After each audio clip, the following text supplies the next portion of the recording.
Hello friends, welcome to our channel. మీరు ఇంతవరకు మన ఛానల్ని సబ్స్క్రైబ్ చేసుకుని వారైతే వెంటనే వీడియో కింద ఉన్న సబ్స్క్రైబ్ బటన్ని ప్రెస్ చేసి అలాగే పక్కనే ఉన్న బెల్ ఐకాన్ని యాక్టివేట్ చేసుకోవడం ద్వారా మన ఛానల్లో అప్లోడ్ చేయబడే ఇంట్రెస్టింగ్ వీడియోస్ అన్నిటిని మిస్ అవ్వకుండా చూడగలుగుతారు. ఫ్రెండ్స్, ఈ వీడియోలో అయితే మనం రష్యా మరియు యుక్రెయిన్ మధ్య జరుగుతున్న వార్ గురించి కొన్ని విషయాలు అయితే తెలుసుకుందాం. 2022 ఫిబ్రవరి 24 ఉదయం రష్యా అధ్యక్షుడైన వ్లాదిమిర్ పుతిన్ ఉక్రెయిన్పై సమర్థవంతంగా యుద్ధం ప్రకటించాడు మరియు ఉక్రెయిన్ దేశంపై దాడి చేయడానికి రష్యన్ మిలిటరీకి అధికారం ఇచ్చాడు. అయితే ఈ ప్రకటనకు ముందే రష్యా దాదాపు 2 లక్షల మంది సైనికులతో పాటు ఫిరంగులు మరియు మొదలగు యుద్ధ పరికరాలను వారి సరిహద్దుల్లో సిద్ధం చేసుకుంది. సో దీనితోనే మూడో ప్రపంచ యుద్ధం జరగబోతుందని సగం కన్ఫర్మ్ అయిపోయింది. అయితే వ్లాదిమిర్ పుతిన్ ఉక్రెయిన్పై ఎందుకు దాడి చేయాలనుకుంటున్నాడు? యుఎస్ఎస్ఆర్ అంటే union of Soviet socialist republics, Russia, Ukraine, Belarus మరియు ట్రాన్స్కాకస్ మధ్య ఒప్పందం ద్వారా 1922లో యుఎస్ఎస్ఆర్ అయితే స్థాపించబడింది. ఇది ఒక సోషలిస్ట్ నేషన్ అన్నమాట. ఇక్కడ ట్రాన్స్కాకస్ అంటే ఆర్మేనియా, అజర్బైజాన్ అండ్ జార్జియా, ఈ 3 దేశాలను కలిపే ట్రాన్స్కాకస్ అని అంటారు. అయితే 1991లో కొన్ని కారణాల వల్ల ఈ యుఎస్ఎస్ఆర్ అనేది ముక్కలుగా విడిపోయిందనమాట. సో టోటల్గా అయితే 15 దేశాలుగా అయితే విడిపోయింది. ఆ 15 దేశాలు ఏవేవంటే Estonia, Lithuania, Latvia, Azerbaijan, Georgia, Russia, Uzbekistan, Moldova, Ukraine, Belarus, Kazakhstan, Armenia, Kyrgyzstan, Tajikistan, Turkmenistan. So ఈ విధంగా ఈ యుఎస్ఎస్ఆర్ అయితే కుప్పకూలిపోయింది. రష్యా ఎప్పుడు కూడా ఉక్రెయిన్ని శత్రువుగా అయితే చూడలేదు. ఉక్రెయిన్ కూడా రష్యాలో ఒక భాగం అన్నట్టుగానే ట్రీట్ చేసింది. సో ఉక్రెయిన్లో కూడా దాదాపు అంటే ఒక 20% అయితే రష్యన్ లాంగ్వేజ్ మాట్లాడేవారు ఉన్నారు. అండ్ ఇవి పక్కపక్కన ఉండే దేశాలు కాబట్టి బోర్డర్లో ఉండే వాళ్ళు మ్యాక్సిమం 2 లాంగ్వేజ్ అయితే మాట్లాడతారు. ప్రస్తుతం ఉక్రెయిన్ ప్రెసిడెంట్ వచ్చేసి వ్లాదిమిర్ జెలెన్స్కీ. అయితే ఇప్పుడు అంటే ఈ జెలెన్స్కీ ప్రెసిడెంట్గా ఉన్నప్పుడే పుతిన్ వార్ ఎందుకు డిక్లేర్ చేశాడు? జెలెన్స్కీకి ముందు ఉన్న ఉక్రెయిన్ ప్రెసిడెంట్ రష్యాకి ఫేవర్గా ఉండేవాడు. సో దీని కారణంగా ఏ గొడవలు లేకుండా పరిపాలన అయితే జరిగింది. కానీ ఉక్రెయిన్లోని ప్రజలు మేము రష్యా కింద జీవించాం మరియు ఇది మా ల్యాండ్ అని కొన్ని బందులు ఇలా జరిగాయన్నమాట. సో వీటి కారణంగా అప్పటి ప్రజలు ఉక్రెయిన్ ప్రెసిడెంట్ అయితే పదవి నుండి తొలగించారు.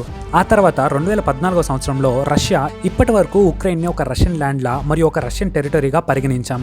కానీ ఇప్పుడు ఈ ప్రెసిడెంట్ని తొలగించడంలో రష్యా ఉక్రెయిన్ని ఒక శత్రులాగా భావించింది మరియు ఆ తర్వాత ఉక్రెయిన్ కింద భాగంలో ఉన్న క్రిమియా పెనిన్సులాపై దాడి చేసి ఆక్రమించుకుంటుంది.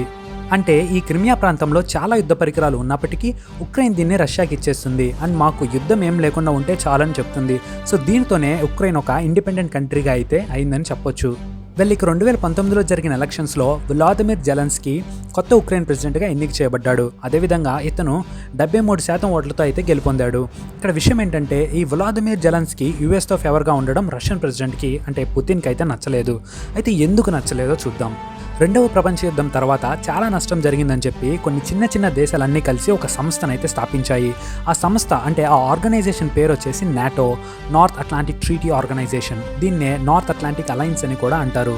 సో ఈ సంస్థలో మొత్తం 30 దేశాలు అయితే ఉంటాయి. వీటిలో ఏ ఒక్క దేశానికి ఏమైనా సమస్య వస్తే అంటే ఎవరన్నా ఆ దేశం మీద దాడి చేసినా లేదంటే యుద్ధం వంటివి జరిగినా తప్పకుండా మిగిలిన 29 దేశాలైతే ఈ ఒక్క దేశానికి సపోర్ట్గా వస్తాయి. ఈ నాటో యుఎస్ అధ్యక్షతతో అయితే నడుస్తుంది. అయితే ప్రస్తుతం ఉక్రెయిన్కి ప్రెసిడెంట్గా ఉన్న జెలెన్స్కీ వెస్ట్ కంట్రీస్తో మంచి రిలేషన్షిప్ మెయింటైన్ చేస్తున్నాడు.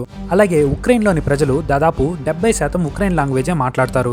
సో వీళ్ళంతా కూడా నాటో వైపు మొగ్గు చూపడం అంటే ఉక్రెయిన్ కూడా నాటోలో లిస్ట్ చేయాలని ఆశించడం ఈ వ్లాదిమిర్ పుతిన్కి నచ్చలేదు. ఒకవేళ ఉక్రెయిన్ నాటోలో చేరితే రష్యా బోర్డర్స్కి దగ్గరలోనే యుద్ధ బలగాలన్నీ ఉంటాయి. అంటే ఉక్రెయిన్ బోర్డర్ దగ్గర ఈ నాటో యొక్క మిలిటరీ బేస్ అయితే ఏర్పడుతుంది. సో దీని కారణంగా వెస్ట్ కంట్రీస్కి రష్యాపై దాడి చేయడం ఈజీ అవుతుంది. అందుకే పుతిన్కు ఉక్రెయిన్ నాటోలో చేరడం ఇష్టం లేదు. ఆల్రైట్, ఇప్పటి సిచ్యువేషన్ని మనం గమనించినట్లయితే క్రిమియా ఆల్రెడీ రష్యాకి సొంతమైంది. అదేవిధంగా ఉక్రెయిన్లోని దోనియస్క్, లుహాన్స్క్ అనే ఈ 2 ఏరియాస్కి రష్యా ఇండిపెండెన్స్ అయితే ప్రకటించింది. అంటే ఈ 2 ప్రాంతాలు కూడా రష్యాకి చెందినవే, ఇక ఉక్రెయిన్ అయితే కావని చెప్పి ప్రకటించింది. ఎందుకంటే రష్యా వీటి మీద ఆల్మోస్ట్ దాడి చేసి ఆక్రమించుకుంది. ఇక్కడ ఒక పాయింట్ ఏంటంటే బోర్డర్లో నివసించే ప్రజలు ఇరువైపులా మొగ్గు చూపుతారు అండ్ 2 భాషలు కూడా మాట్లాడతారు. ఏది ఏమైనప్పటికీ రష్యన్ సైన్యం అయితే ఉక్రెయిన్ను చుట్టుముట్టింది. అలాగే ఈ 2 ప్రాంతాలే కాకుండా ఉక్రెయిన్ క్యాపిటల్ అయిన కీవ్ను కూడా దక్కించుకోవాలని ప్రయత్నిస్తుంది. ఆల్రెడీ బెలారస్ బోర్డర్స్లో రష్యా సైన్యం అయితే ఉంది. అంటే ఈ బెలారస్ కూడా కీవ్కు చాలా దగ్గరగా అయితే ఉంటుంది. అండ్ అదేవిధంగా బెలారస్ ప్రెసిడెంట్ కి కూడా కొన్ని సమయాల్లో రష్యా హెల్ప్ చేసినందున ఈ బెలారస్ కూడా రష్యాకి ఫేవర్గా అయితే ఉంటుంది. సో ఈ యుద్ధంలో ఉక్రెయిన్కి సపోర్ట్గా నాటోలోని కొన్ని దేశాలు అయితే మొగ్గు చూపుతున్నాయి. కానీ కొన్ని కంట్రీస్ అయితే అసలు ముందుకు కూడా రాలేదు. ఎందుకంటే రష్యా ఆయిల్ మరియు గ్యాస్ను ఈ కంట్రీస్కి సరఫరా చేస్తుంది. అండ్ అలాగే ఈ సరఫరా చేసే పైప్స్ కూడా ఎక్కువగా ఉక్రెయిన్ మీదుగా అయితే అంటే ఉక్రెయిన్ భూముల మీదుగా అయితే వెళ్తాయి. మోస్ట్ ప్రాబబ్లీ రష్యాకు ఎక్కువ రెవెన్యూ కూడా వీటి నుండే వస్తుంది. మన భారతదేశం కూడా కామ్ అయిపోయింది. దీనికి రీజన్ ఏంటంటే అటు యూఎస్ఏ మరియు ఇటు రష్యా రెండు ఇండియాకి మిత్రులే. ఎందుకంటే మన మిలిటరీ వెహికల్స్ నుండి వెపన్స్ వరకు అన్ని ఆల్మోస్ట్ ఈ దేశాల నుండి ఇంపోర్ట్ అవుతాయి అన్నమాట. కానీ ఈ ఉక్రెయిన్కి యుఎస్ ఇంకా నాటోలోని కొన్ని దేశాలు సపోర్ట్ చేస్తున్నట్లయితే మనం గమనించవచ్చు. ఒకవేళ ఇండియా కూడా ఉక్రెయిన్కి సపోర్ట్ చేసినట్లయితే ఇక రష్యా ఏరియాస్ మన ఇండియన్ బోర్డర్స్కి దగ్గరలో అయితే ఉన్నాయి. సో ఫ్యూచర్లో ప్రాబ్లమ్స్ ఉండవచ్చు. అలాగే రష్యా చైనా రెండు మిత్ర దేశాలే. చైనా కూడా మంచిగా ఎక్కువ ఆర్మీతో అయితే ఉంది. సో ఈ రీజన్స్ వల్లే ఇండియా సైలెంట్గా ఉంది. చివరికి ఒక మాటలో చెప్పాలంటే ఉక్రెయిన్ వెస్ట్ కంట్రీస్తో కలవడం పుతిన్కి ఇష్టం లేదు. ఉక్రెయిన్ కూడా రష్యన్ ల్యాండే అన్నది పుతిన్ యొక్క ఉద్దేశం. ఒకవేళ మాట వినుకుంటే డైరెక్ట్గా వారే అని పుతిన్ చెప్తున్నాడు. అలాగే ఉక్రెయిన్ వెస్ట్ కంట్రీస్లో కలవకుండా ఉంటే రష్యాకు ఒక సేఫ్ గార్డ్లా ఉంటుందన్నమాట. అంటే ఈ ఉక్రెయిన్ అనేది రష్యా బోర్డర్కి ముందు ఉంటుంది కాబట్టి సో ఈ ఉక్రెయిన్ అనేది రష్యాకు ఒక సేఫ్ జోన్ లాగా అంటే ఒక గార్డ్ లాగా అయితే ఉంటుంది. ఈ యుద్ధం కొనసాగుతుందో లేకుంటే ఆగిపోతుందో అయితే చూడాలి.